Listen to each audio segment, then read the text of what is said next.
Good afternoon, dental internet world. My name is Dr. Vishal Sharma, once again alongside my friend and colleague, Dr. Mike Parchewski.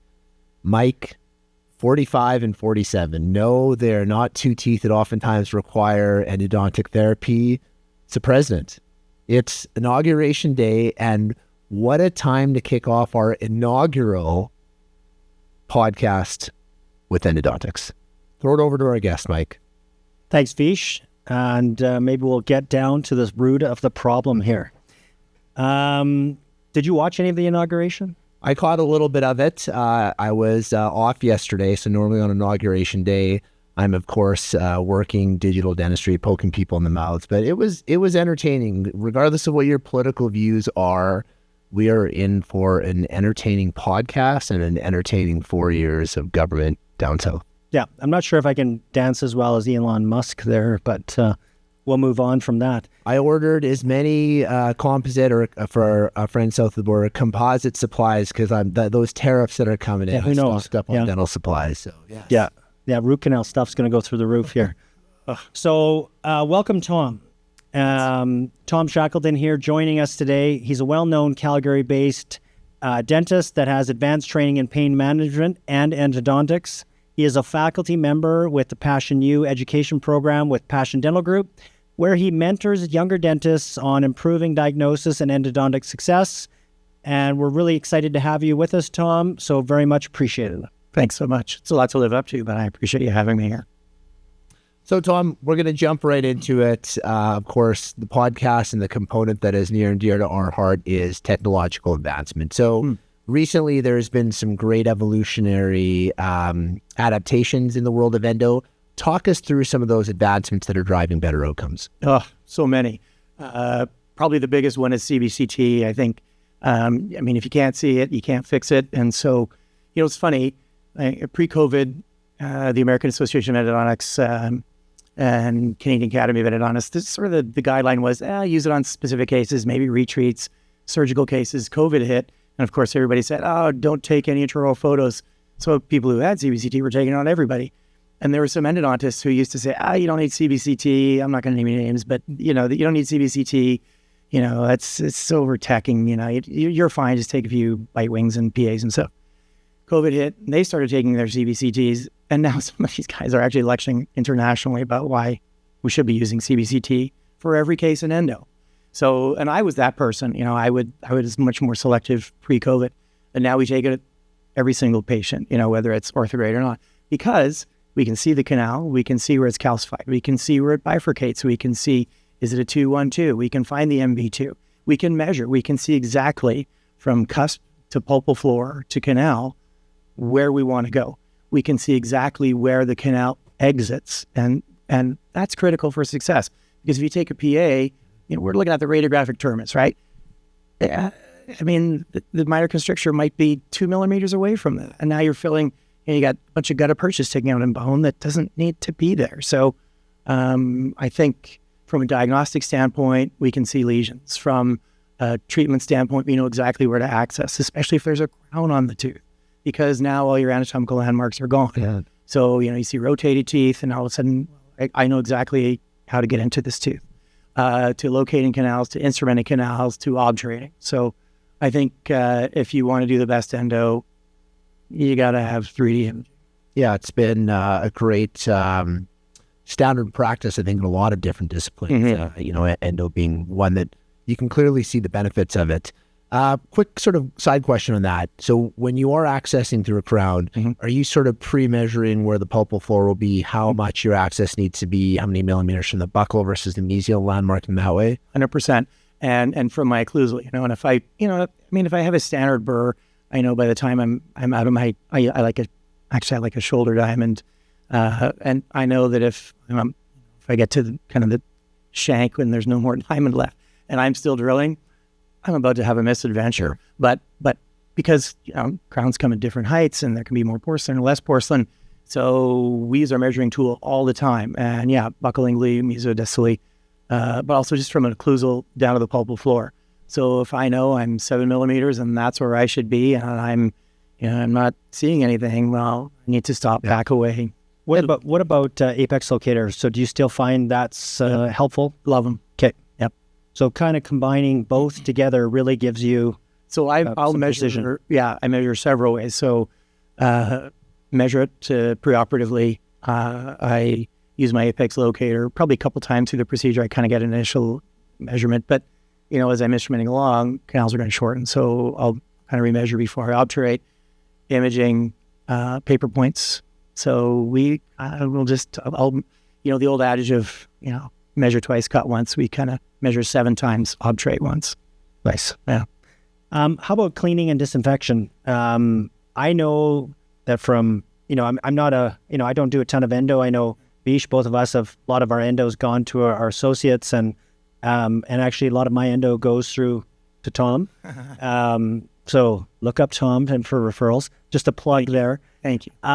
But a big piece of endo that has really come out of it is this cleaning, disinfection, and I don't want to say that you can be bad at instrumentation, but a lot of it went from instrumentation being the most critical to now being irrigation being very essential. And you could be somebody that is instrumenting decently, but if you're irrigating, really well, then you can have success.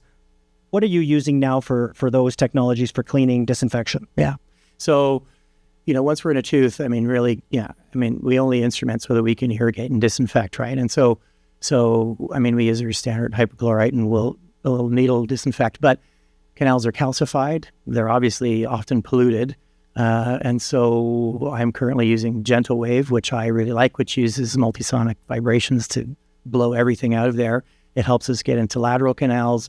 It helps us make sure that we're getting anastomoses, hidden canals. It helps us, let's say MB2, upper molar, bane of everybody's existence. How do I find this thing? How do I open up? Or even if we find it, we see it, we can't get something in there. So sometimes I run Gentle Wave just for a few minutes. My file slides right in. It's very, very nice. And we see the same thing with lasers too. The way they disinfect and remove smear layer. They're actually bactericidal in many cases. They've been shown to reduce loads of Ephicalis, which is, a bad bug and we all hate. So it's changed the way we do things, and it's changed our healing times. They're reduced. We're seeing bone development much faster. We're seeing way fewer post-operative complications. I used to, I could always expect one person a week would say, my tooth's kind of bugging me. We'd have to prescribe something. If that happens once a month now, it's surprising. I'm almost irritated. What's this person doing phoning me? How dare you have pain? I use Gentle Wave on you. What's the problem? So it's not for every patient, if there's an open apex or something like that, but overwhelmingly, just about every case gets Gentle Wave, and soon laser on the cases that we can. So Gentle Wave, laser disinfection, obviously, still bleach, and then EDTA? Yep. And the Gentle Wave has it built in. So Gentle Wave will run a bleach cycle, sterile saline, EDTA, sterile saline, which is very, very nice. Mm-hmm. The biggest drawback of Gentle Waves, you got to build a platform, which is the advantage of a laser. It takes me less than a minute to build a platform. Yeah, so it's not really slowing us down that much. Yeah. And then last step is the Gentle Wave with saline. Mm-hmm. Yeah. I know that's a big one now, that final saline rinse to get rid of any of the chemicals that could still maintain or cause leakage in the future is a big one. Now, one of the things about CBCT, because we're talking about that, is that in the digital world for us, we do a lot of implants and guided implant placements, and so with a digital impression and using a software that's helping us find the canal paths and map the canals, we can actually find the MB2 on a CBCT and order ourselves a guide, which takes us to that place. So it's pretty cool, like guided endo. And I know some of the labs, I believe Eunice in Calgary is doing those, and CCAT endo, you can order those out of Austria. Now, as far from what you've seen, how has CBCT sort of revolutionized the ability of a younger dentist to get into endo, or even the dentist that maybe came out of school, was mostly doing a single canals. How do you feel CBCT has really opened the door for dentists to take on harder cases? It'll save them a lot of heartache, that's for sure. It'll save them a lot of perforations and broken files because you know exactly, because we know teeth calcify coronally, apically, right? So you know exactly how far, again, back to the measuring, I know I'm calcified until I'm at 10 millimeters, and then things should open up. And so as I drill, and I'm just, slowly, and often, if you use a microscope, you can see where that canal is, even if it's completely calcified, and you can open that up. So it will, so you have, certainly your static navigation with something that you stick on a tooth, and now we're seeing more dynamic navigation. We're doing things in real time. It's like augmented reality, like you're a fighter pilot. You see a little red dot, and that's where your canal is, and that's where your drill goes. I mean, it's a big setup for that, and it's not for everybody, and I don't have it in my practice because it's not practical for most cases. But for the person who's a younger dentist, it'll get them more proficient faster because they're going to be able to find the canal. And the big part of it is confidence, right? It's like everything. If you feel rattled, you're not going to really want to do this case. You're going to feel uncomfortable. So it'll help their confidence build. And it doesn't give them that false confidence, right? They know exactly where the canal is. They know where they can find it, and they know how to find it. And for the dentist who's maybe, wanting to take on more challenging cases, it makes it approachable. So I know, is there a big pulp stone in the chamber that I need to get out of there? And once I get that out of there, I'm probably going to be able to find my canals.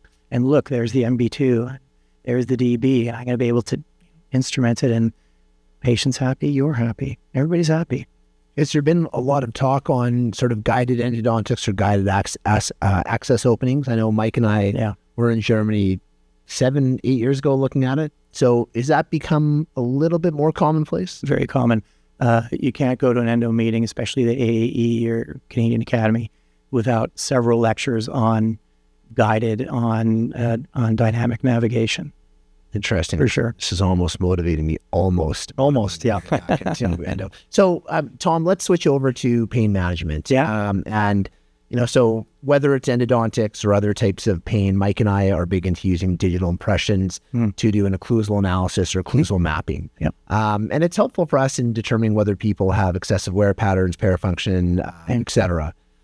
What else is really helpful for diagnosing occlusal disharmonies on your day-to-day basis or in your clinic? What other tools or techniques are you using? Yeah, well, I think, digital impressions they're also a game changer. I mean, the digital world has just changed everything so much how we do. For those who don't have it, you have to, honestly, for me, it starts when the person walks into the room. And, as we're talking, do I see their head bulging?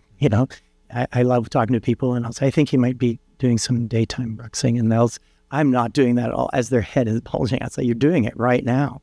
So I think just honestly recognize that your exam starts just as you sit down and say hello to the person. And, looking at their master, are they these big beefy masters? Do they have the big temporalis, the big square jaw? But then looking for wear patterns, having them go through their movements and seeing what is happening here. As somebody who's not a prosthodontist or doesn't do rehabilitation, so I think it's important to understand, look, I can try to get this person out of pain, but if I don't address the factors that are contributing to their pain, well, nothing I do really matters. Okay, nice. Now, one of the things that we've noticed out in the industry is the announcement of the MRI in dentistry. So Dentsply Siemens announced a dental MRI. I watched some of the information on it, read some of the research on it, and still pretty big machine, but it allows it to be actually into like an operatory space that you can actually put an MRI in a dental office. And it's primarily for looking at the oral cavity, looking at pathology in the roots, looking at TMJ and seeing better anatomy with the TMJ, and also helping with endo diagnosis and soft tissue abnormalities, pathology, that type of thing. Now, knowing that this technology is coming, and for some dentists, the early adopters, like us, we have to decide, geez, like, do we shut down Op9 and put an MRI in? Where do we go from there? So why don't you tell some of the listeners about your experience? Because I know when you're treating TMJ and pain management, MRI is one of your first things that you'll refer somebody out to get some information on. So what is that key information that you get from the MRI, and how does it help you to determine a treatment plan? Right. So there's a lot of reasons why. I mean, primarily, we want to see what's the relationship of the condyle to fossa. Where's the disc? Is it in its normal position when the person's closed versus when they're open? Is it reducing? Is it not reducing? Is it torn? Is it frayed? Is the retrodiscal tissue frayed? Is there perforation in the disc? Is there unusual effusion in the joint? Is there synovitis, right? Is there, especially in children, I want to see how much erosion, like we see people with juvenile idiopathic arthritis. We want to see exactly where they're at and what their future looks like, because it's a heartbreaking condition, but we want to find out, do they need to see a rheumatologist, and do they need to see a rheumatologist right now? And there are times where we get the MRI and they're going right to the rheumatologist. We send them the MRI information, and that expedites the referral and gets this 16, 14, 15-year-old the care they need, and hopefully saves them from a lifelong of TMJ surgeries, which is a bit of a hellscape, quite frankly. Interesting. So it's outside of my treatment age group. So in these conditions, how often are you seeing something like this annually?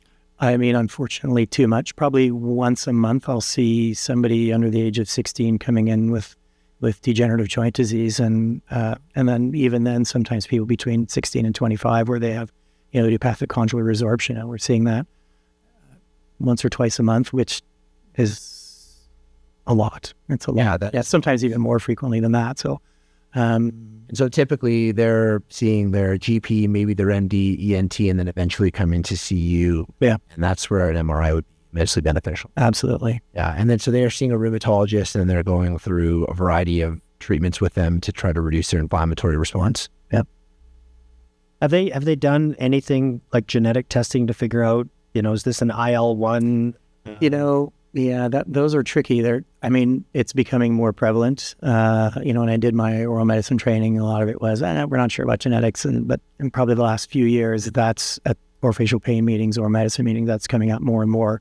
And we are, especially if it's rheumatologic, yeah, for sure, but we are starting to see that more and more, that people are taking an interest in finding, genetics of pain, and it does seem to be bearing fruit. Yeah, and also try to predict phenotypically who's going to be the, That's right. From at age 10, whether everything's fine, are they setting themselves up for problems, or is this somebody that's going to go that direction? Yeah. And what could we do in the future? Once these patients, just to stay on this topic, once these patients are seen by the rheumatologist and they're either on a medicine regimen to reduce inflammation, for you, when you see them and start to treat them, what are the modalities that you're doing? Is it an appliance therapy? Like, how are you treating them? It depends on the person and the case, but often appliance, some home care things we want them to start focusing on. And, the person who comes in and they're clenching their face. I have this conversation almost every week where I'll say, I think you might be clenching. And I get a guffaw. I'm not clenching. I say, I go home and run this experiment. Set a timer on your phone for every 30 minutes and then just find out how often you're clenching. And people generally come back to, I'm doing this all the time. I say, yeah, so now we want to try to reduce that habit. So we give them some, stretching exercises. Sometimes we incorporate physiotherapy. Sometimes we'll needle their muscle or do trigger point injection. Sometimes joint injection. Sometimes they need to, sometimes their occlusion is shot and they have to see a prosthodontist or orthodontist and, have that talk about and get some options there. Sometimes we have to manage them medically ourselves. Sometimes it's short-term anti-inflammatory. Sometimes we use atypical pain medications like amitriptyline, gabapentin, or stuff like that. Those are not our first line. We try to see if physical medicine will help. Maybe some behavior modification will help, and seeing if we can solve some problems that way. But some people, they just can't break the habits. That stuff. Sometimes Botox actually has been a real lifesaver for some people, who just aren't responding to traditional therapies. They're just not, they can't break their habits. They're wearing an appliance, and like some of these people, it's like you see them, it's like they're putting it through a wood chipper, and they're cracking their teeth off, and they're needing crowns and restorative and extractions, and it's heartbreaking to see this. And so for those people, Botox has helped, or people who they can't get their pain under control. Botox has been great. It's like the migrainer. Nothing works for them. Botox therapy, and their migraines are controlled.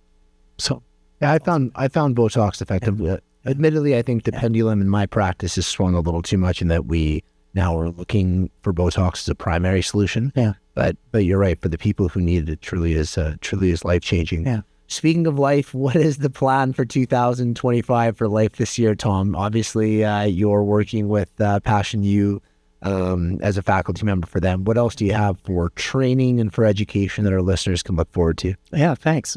Trying to put together an endodontic continuum so people who want to do more cases, more challenging cases, the young dentist who's out of school and ambitious and wants to, tackle things, or a dentist who's moved to a different practice and, has some opportunities, or just wants to learn more about endo and, getting a proper diagnosis and treatment planning and what to tackle and whatnot. Because I think it's equally important to look at something and say, I can do this. And then you do it. You're happy, patient's happy. Or look at something and think, I don't know if I really want to do that. And it can be the case, or sometimes it's the person that's attached to the tooth. We get referrals because sometimes the tooth isn't the problem. It's sometimes, we all know we have difficult people, and that's okay. People are who they are. And so, but learning how to tackle maybe some of those more complicated cases, and learning people to learn how to use CBCT and maybe even incorporate a microscope in their practice, and definitely enhanced irrigation techniques, and whether it's laser, gel wave, or whatever else, I think. And finding those MB2s, man, because I got to tell you, that's a good feeling, right? When you feel that file slide down, chef's kiss. Great. When was the last time you felt that, Mike? When I handed off my endos. Yeah. Chef's kiss. Chef's kiss. Yeah, that's a referral. Yeah. Please find MB2. You feel great about that. Yeah, and it's really interesting, Tom, how many more dentists, GPs are incorporating microscopes into their everyday practice, not only for complex endo or restorative, but even diagnostics. Yep. I know a couple dentists, one in actually Canmore, one in Manitoba, and they both use a microscope for their recall examinations, which I found really interesting. Yeah. Yeah. And, and I think with the ergo loops and the increased magnification remember when magnification was greater than 2 or 3, it was like your whole head was being held down by big weights. But the changes in optics and weight of optics, you can get 5 or 6 times loops now in the ergos that are comfortable. You can see well. And so I think it's helping a lot of people see more, right? Because just like you said, if you can't see it, you don't know it's there, right? Yep. Yeah. Tom, listen, this is great. We're excited to see more information on that continuum. I think it's probably one of the aspects of dentistry that new grads are most interested in. Maybe I've seen a paradigm shift with sort of my education where they're less interested in the things that we would have found super, appealing or cool back in the day. The terms like cosmetic dentistry or, Invisalign, clear aligner therapy. We're seeing more people interested in the fundamentals. So I don't know if that's a generational shift, an educational shift, but I think it's positive for the profession as a whole. Yeah, for sure. Yeah, I agree. And the wisdom teeth are still there, baby. Yeah, still there. They're still there. Yeah, needing root canals. Just teasing. Now, Vish, do you want to? We've got a new collaboration coming up with our podcast going into 2025 here, so we're super excited about it. Do you want to do a little announcement for everybody on how we're shifting with the podcast? Yeah, we've spoken about me joining the CDOCS faculty last year, so I'll be spending a lot more time at the Charlotte and the Scottsdale campus working on some new courses as well as some of their legacy courses. So we're really concentrating on digital dentistry with this podcast, but we're going to be doing a focus and a collaboration on CDOCS. A lot of the things that we talk about on an ongoing basis, including endodontics, is taught at CDOCS underneath the Spear umbrella. So we're excited to be working more closely with them, and we'll be having a lot of the CDOCS faculty members in the upcoming months as guests of our podcast. So more to come on that, and we're excited for a slight rebrand. Yeah. Thanks, Vish. Thanks, everybody, for tuning in. Special thanks to Tom for joining us. Great conversation, great topic. And, I guess I get that chef's kiss every time the referral comes back from you and the patient's ready to go for the crown. So I do appreciate everything you do, Tom. And everybody out there, feel free to check us out, like and subscribe at Digital Workflow Dentistry, cdocs.com to check out the curriculum, what's offered at CDOCS, and a lot of their digital technology. And stay healthy and stay well.